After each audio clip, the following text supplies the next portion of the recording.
probably should adjust your seat. You're gonna develop a humpback sitting this high up. Right. What are you doing in my office? I love this whole bad bitch at work with baby thing you got going on. It's feeding time. Some people take weeks to get their baby to take formula from a bottle, but not me.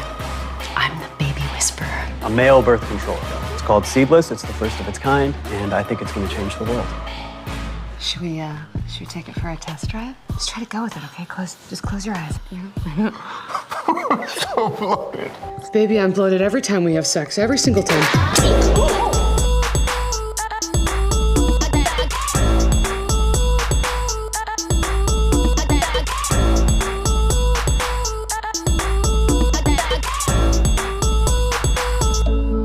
So what you're saying is that it's just always going to be hard? There we go. Boom. Boom, there you go. That was the trailer for season 7 of Working Moms, streaming now on Netflix. Y'all check it out.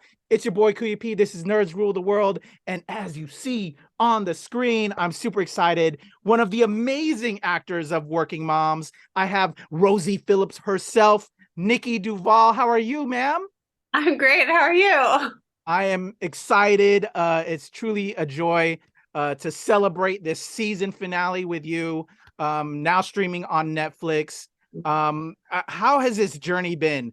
You've been there on this ride, giving life to this character, growing as an actor, working with a great group of fellow actors. What's the vibe right now for you?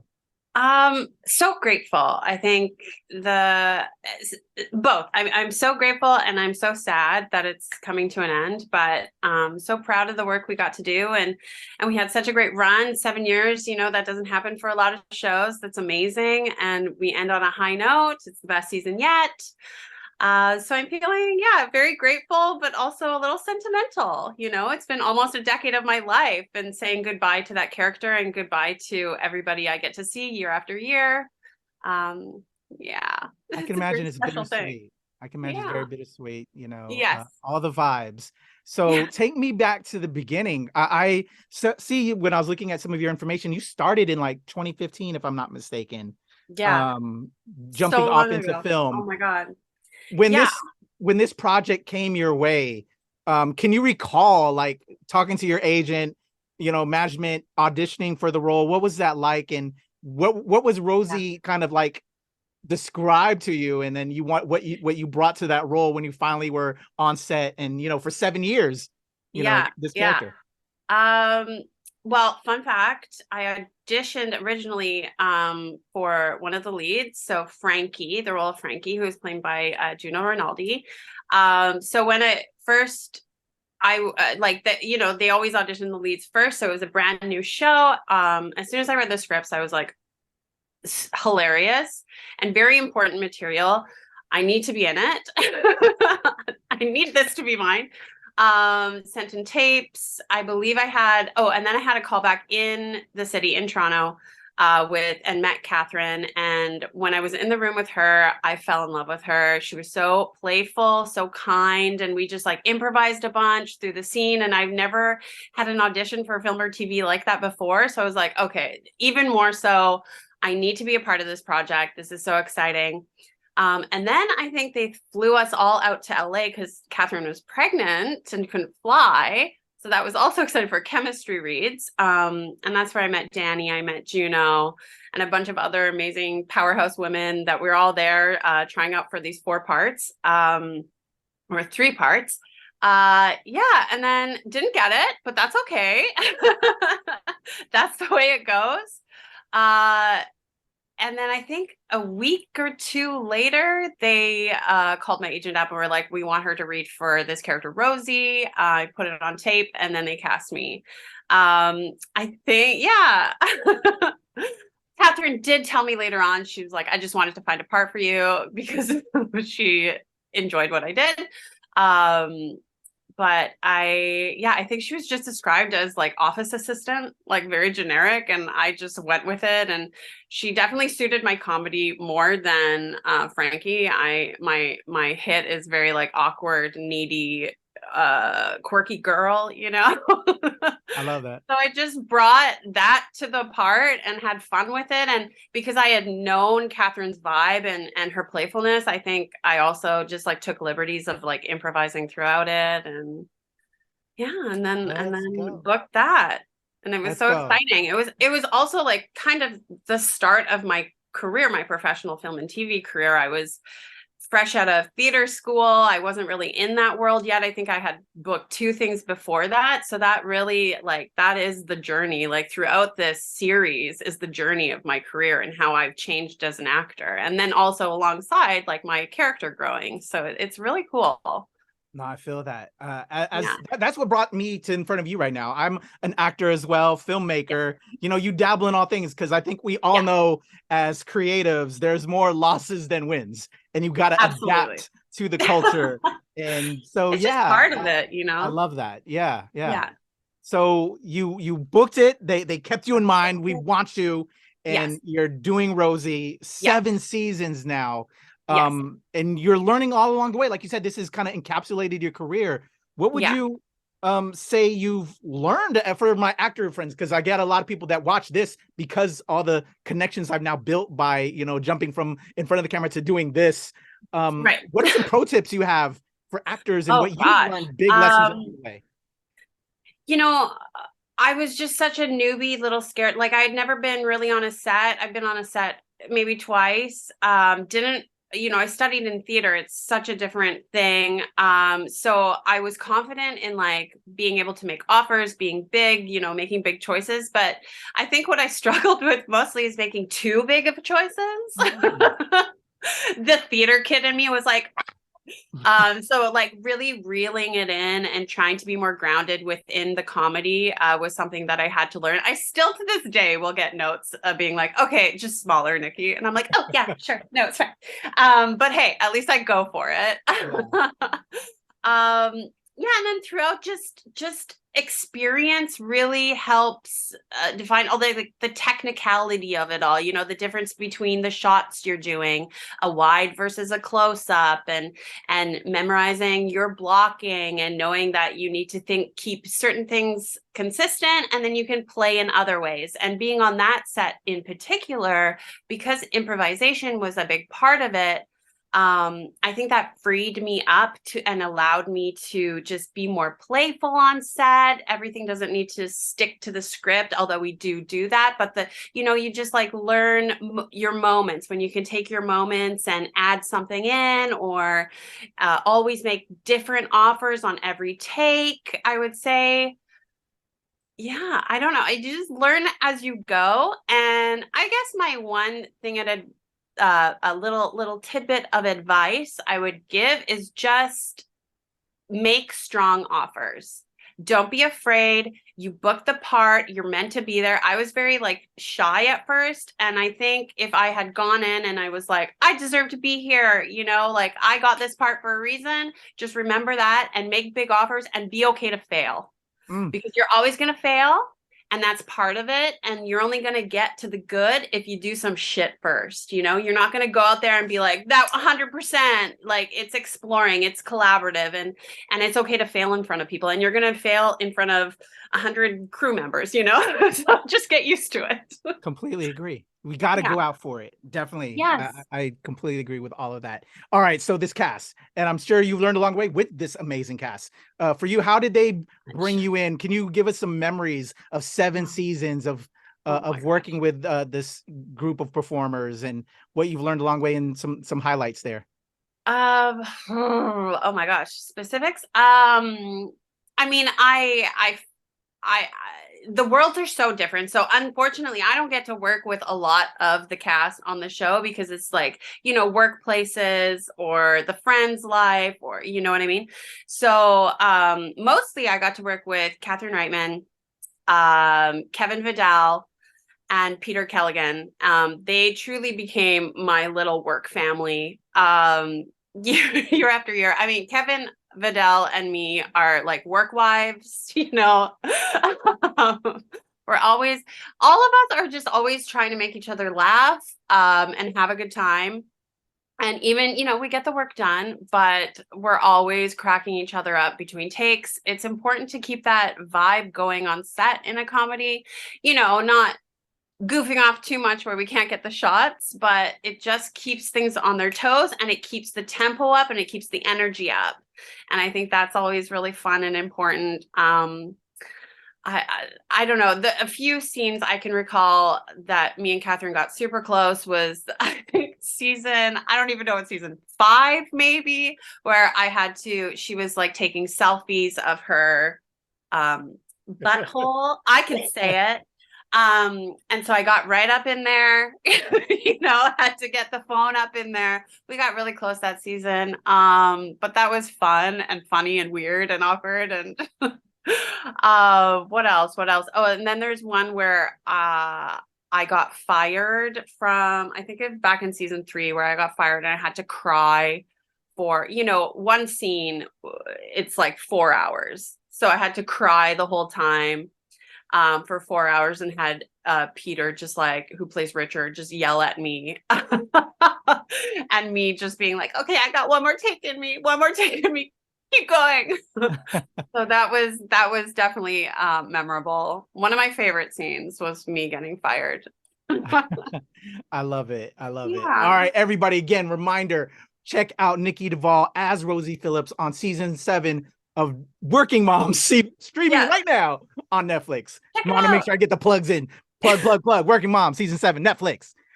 Nikki, in this, as I was reading from your character, I've got to get more familiar with this show. This came from Canada, and y'all are killing it, more so than we over down here in America. What was it like when it came to like Netflix from CBC Gem? And did you get like people hitting you up when it started streaming on Netflix and becoming like fans? Like, hey, Nikki, like what? Yeah. Absolutely. I think even in Canada, Netflix was so popular in Canada, nobody really watches cable anymore. So everybody's on Netflix. So even within our own country, people got to know it off of Netflix. I think it really helped grow our show worldwide, and getting a lot of DMs from fans is so nice, so special to hear how much they love the show, how much they connect with it, and how much, it helps even like new mothers and their experience, and just like helps them like weed through the struggle of it all. It's so nice to make an impact on people you don't know and have them reach out and have them tell you how much they appreciate your work. It's a very magical thing. And that was all thanks Netflix. So let's go. I love it. Yeah. Shout out to Netflix. Again, everybody, check it out right now, season 7. I just love this concept. I have to give praise to my amazing wife, Working Mom, just this notion of this show. So I got to talk to her and have her tune into this as well. What has that feedback from like moms that watch this, that are inspired in this journey, and with the characters you all portray?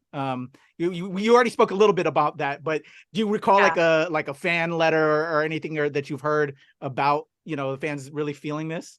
I mean, everything's done on Instagram now, but like, I'll get like DMs or if I meet people in real life on the streets, of just them being like, your show helped me get through being a new mother. Like, I was at home alone, trying, not knowing what the hell I was doing, and watching this show and realizing that neither do they. And then the struggle of like, it's okay to be messy, and it's okay to struggle, and you don't have to love it all the time, and there's, all mothers are going through this. You're not alone. It doesn't mean you're a bad mom. Like, it means you're human, and it's beautiful, and it's, we're all in this together. So it's so important that women out there feel like they can be seen and that they have a reference to go to, and then also be entertained. It is a comedy. It's hitting some heavy notes and some dealing with like heavy shit, but it is done in a lighthearted way and a realistic way, and we laugh at ourselves, and I think that's really important. Completely agree. I think when you can mix the comedy with that, it helps. Yes. In every way. Totally. Because that's life, baby. We're crying, we're laughing in a mere second. So very true. Yeah. So Rosie Phillips, the character that you portray, what do you love about her? You know, we're now saying goodbye. Yeah. She's been through so much, right? Yeah. Tell me about Rosie, you know, connecting with her, and maybe what you pull from in certain ways beyond just the notes we get from our directors, right? We want you to do this, we want you to pull back, or you know, what did you what do you think about her? I think she's just so, oh my God, I have so much love for her. I'm getting very sentimental right now. I think she's such a little weirdo, and in such a good way. And she's like, you know, I always describe her as being like kind of like the clown character of The Office. I just like enter, say some weird shit, and then I go away, and then I pop up later. And I actually love that because it has so much freedom with that. I can be so playful because you don't get sick of her, you know? And I love that she has a huge heart, and that she's so desperate for Catherine's character, Kate, to love her and to accept her, and for her to be proud of her. And I guess I find notes of that, of being like a new actor as well, like me looking at Catherine and being like, am I doing good? Like, tell me I'm great. Like, you know, so like I found connections there. And then to see her grow in the company too, she goes from just being an assistant, then Kate brings her on to her new company. She becomes a graphic designer because Kate realizes she went to school for that. She has this talent. And then in the end, where we leave her at season 6, right before season 7, is she actually becomes partner. So Kate sees her value for the first time. And that is just so important. When I read that in the script, I actually got emotional because I was just wonderful. like, oh, like, I don't know. It's just a reflection of like mine and Catherine's relationship too, of just like, you know, she saw me as this actor who had something when I was just starting out, and she brought me in and she found something for me, and she's brought me back year after year. You know, I never know if I'm coming back every year. The show can change. It can get rid of characters. It could bring new characters on. It's always evolving. So the fact that I was there year after year and created this bond with her, and then at the end, just seeing like that she was proud of Rosie in the moment where I'm like, oh, I feel proud of my work too. And that was just really special. So I could definitely connect it to my own life in that way. That's so lovely. I love that, because you're so right. I have so many friends, fellow actors, you know, that you see in the business, here today, gone tomorrow, switching up everything. Yeah. So to have an arc of a character, to have an evolution of a character is just beautiful. It's lovely. That is amazing.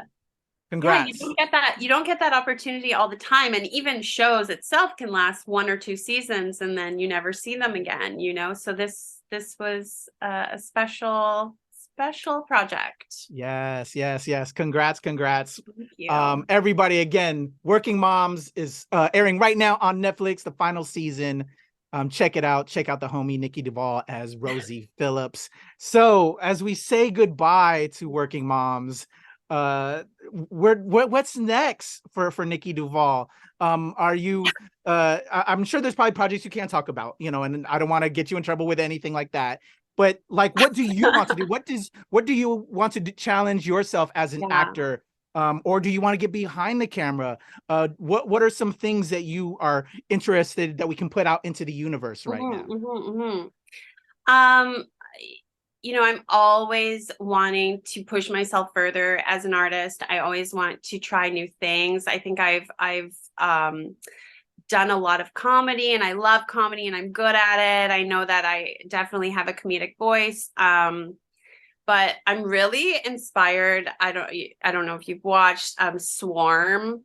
Oh yes, that's crazy. Wild. It's wild, and it just takes me back to like my theater days of being like, because I used to do it all in theater. You know, I was into the drama, the Shakespeare, the classical text, the comedy, the clown, all of it. So I just want to like really go and do things I haven't done before. So stuff like that really inspires me. And I think Dominique Fishback is like outstanding. Yeah. And she's not afraid to be ugly, and she's not afraid to be like dangerous, and it's messy, and life is messy, but it's also funny at the same time. And it's a beautiful story and comment on trauma. So stuff like that is really inspiring to me. I would love to do shit like that. I mean, do I want to create something? Maybe. Okay. We'll see. But yeah, I just want to keep going further with my career. I mean, right now I'm filming a Netflix Christmas movie, so there's also that, you know. Then we do stuff for fun. Called Meet Me Next Christmas. Actually working with the Pentatonics, and they're amazing. Have you heard? Yes. Oh, yes. They're amazing. I'm in love with them. Shout out to the Pentatonics, where I play their manager. So that's been really fun.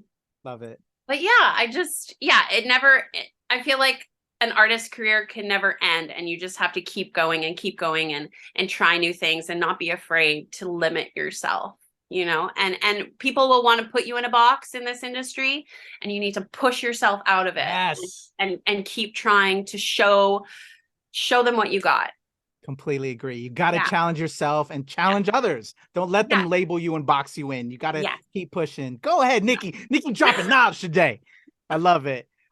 Before we get up out of here, because this is Nerds Rule the World, I always end off with a nerdy question, because we're nerds, and nothing wrong with being a nerd. We defy that label of a nerd.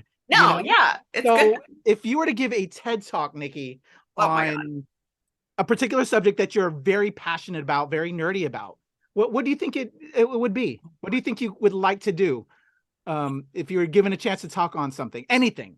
Oh my God. I feel like I don't know any facts about anything. Because we're always downloading, right, to bring life to characters. I think the most nerdy thing is just like my passion for Shakespearean text. Ooh. And like how to take it on and act it. It's like, if someone asks me, if someone comes up to me and is like, oh, like, I hate Shakespeare, can't understand it, I'm like, yes, girl, but have you performed it? Because then you find, it was like, the theater kid in me is now coming out. You find it wasn't written to be read, it was written to be performed. And so there's little clues, like he's a genius, little clues on how to perform it. Anyway, I could go on about that forever. I love it. Yeah, I love it. I love the passion when you can see. Like, that's why I love this question. Change your mind. Yeah, you can see the passion. It helped rejuvenate us as creatives. You know, we're empaths. I don't know about you, but I'm an empath in every way. So this vibe just builds, and I just love that. So thank you for giving me that energy just now. That's beautiful. This was such a delight. When that Christmas special drops, please come back so we can talk all about that. Oh my God, yes. Yes, and just talk all the things. But congratulations to you. Season 7, everybody. Working Moms, streaming right now on Netflix. Nikki Duval as Rosie Phillips, and soon to be on that Christmas Pentatonic special. And we're going to have her back. Next Christmas. Let's go. Thank you, Nikki. Such a pleasure. For the fans that might be driving right now while listening to this, I'm going to have your links in the description below. But for those that might be listening while driving and we don't want them to crash, how can they follow you and do all the things online to check you out? Mostly just active on Instagram. So Nikki Duval, my full name, on Instagram. You can follow me there. There you go. Nikki Duval, y'all. Thank you so much. Truly a pleasure speaking with you. Everybody, Kuya P, Nerds Rule the World. Until next time, we're out. Ladies, are we ready? Because I'm here to talk about how Goldie's Goodness products changed my life and how they're going to change all of yours. And if it wasn't for my incredible boss lady, Kate Foster, supporting me on this journey, I'd never have gotten this invested. So thank you. Just a word, if we could just... Okay, one sec, I'm about to get to the good stuff. Did you know Goldie's Goodness is made with 100% organic ingredients? It's probably healthier than what's in your fridge. Don't believe me?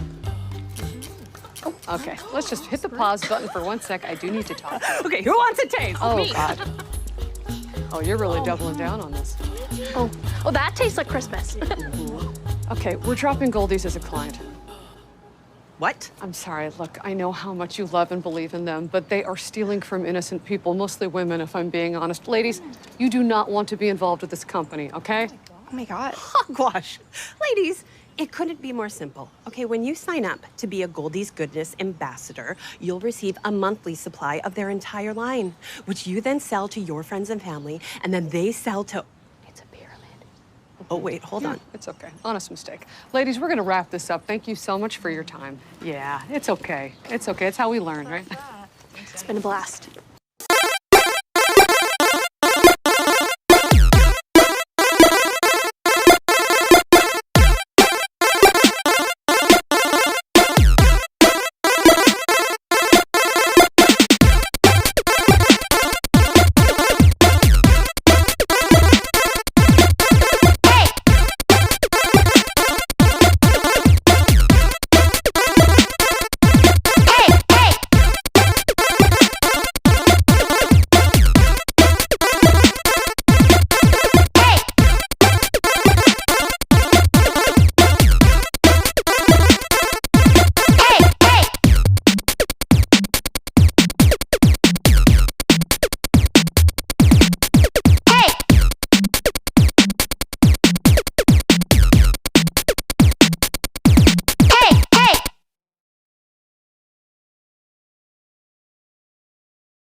Record. I'm going to insert the trailer right before our discussion. So Okay. I'm gonna do a 3, 2, 1 count, introduce myself, introduce you, and we'll have some fun. Awesome. All right, here we go. That's set there. Okay. In a one, hold up. Where's the premieres on April 26th on Netflix? Okay. Today. Yeah. All right, here we go. Today. Oh shit. Awesome. Like put 2 and 2 together there. Yeah. All right, here we go. In a 1, 2, 3.